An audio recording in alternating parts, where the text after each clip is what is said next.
We consider the moments in life that have had enough impact to help define the person we are today as the most valuable advices anyone can either share or even receive. And even more so when those are the words of our equine industry's most successful professionals.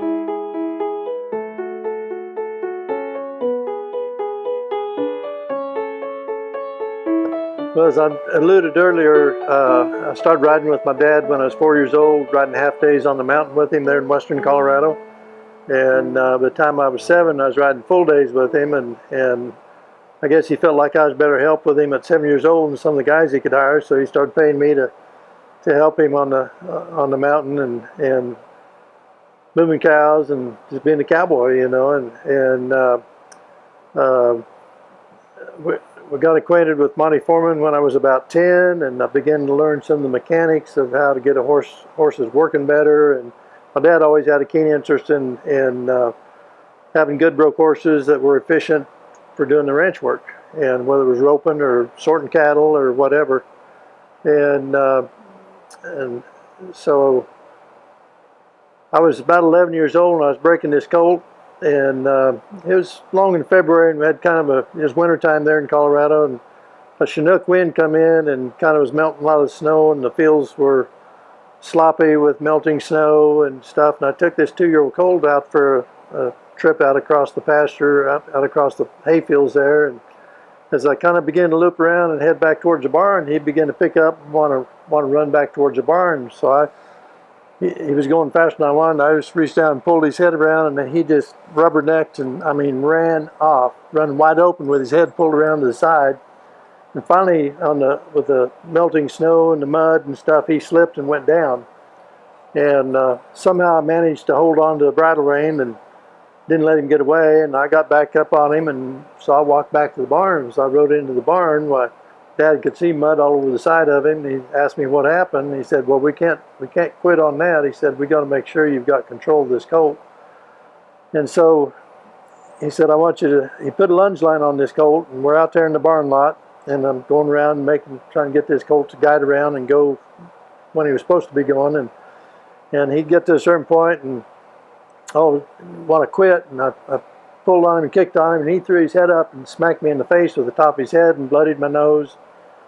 I'm crying and wanting to quit, and he said, "Well," he said, "you can go to the house and be a mama's boy if you want, or you can stay out here and see this through." Well, I didn't want to be called a mama's boy, so I stayed out there and saw it through, and I think that's when I became a horse trainer. And found out that I could conquer my fears and figure out a way to make things work. And I was just 11 years old, and so I kept breaking colts and started showing and having some success in the show pen, and started riding in some of Monty's clinics as a demonstrator for him in the clinics, and you know, it just kind of went from there. But so that's when I became a horse trainer. Well, after that, you know, I was showing for a lot of people all over western Colorado and Utah, and as 1969, I had a little kind of bronky colt that I'd trained up as kind of a reining horse, and he was always wanting to buck, and he didn't quit bucking until in fact, he escaped and went out with the wild horses there in western Colorado for about 3 months before we got him captured and back in. And I kept trying to make a reining horse out of him, and he kept trying to buck, and so I started roping on him and roping calves. And when he saw a job to do and then he just flipped a switch and quit bucking and settled down and went to making a good horse. And so he was a horse I went to the Quarter Horse Congress with in 1969, and I won the youth reining and the youth team tournament reining back there on that little horse. And so that was at the end of my youth career. I won a lot of all-around trophies that you can see up here. And in youth, I did everything, you know, halter, pleasure, western riding, reining, roping, trail, everything. And but had a little stint there. My wife's dad, he thought I was too smart to be a horse trainer and wanted me to get into real estate with him, so I did real estate stuff with him for a few years, but I just couldn't leave the horses alone, and climbed on the horse one day after being off for about 3 months, and it felt so good, and I thought, this is what I want to do.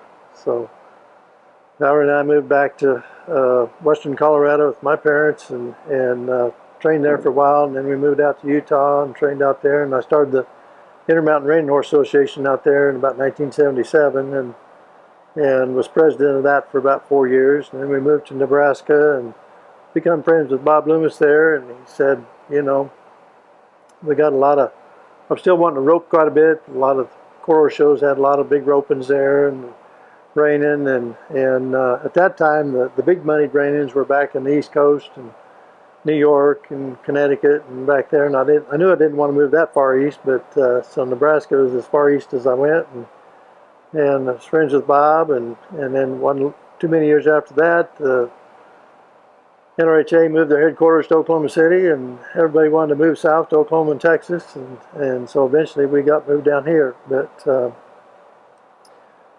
it was a lot of my years there in Nebraska, and we had, as I began to have success and winning the Derby and winning the World Show, and of course my sights was always set on winning the reining fraternity, and for a lot of years I was there in the top 5 of the fraternity, but never did win it until 1990. I had some seconds and thirds and fourths and fifths and that, but you know, it's hard to win something if you don't make the finals. I didn't make the finals that year in the fraternity, and they had the consolation fraternity round, and we entered back in that.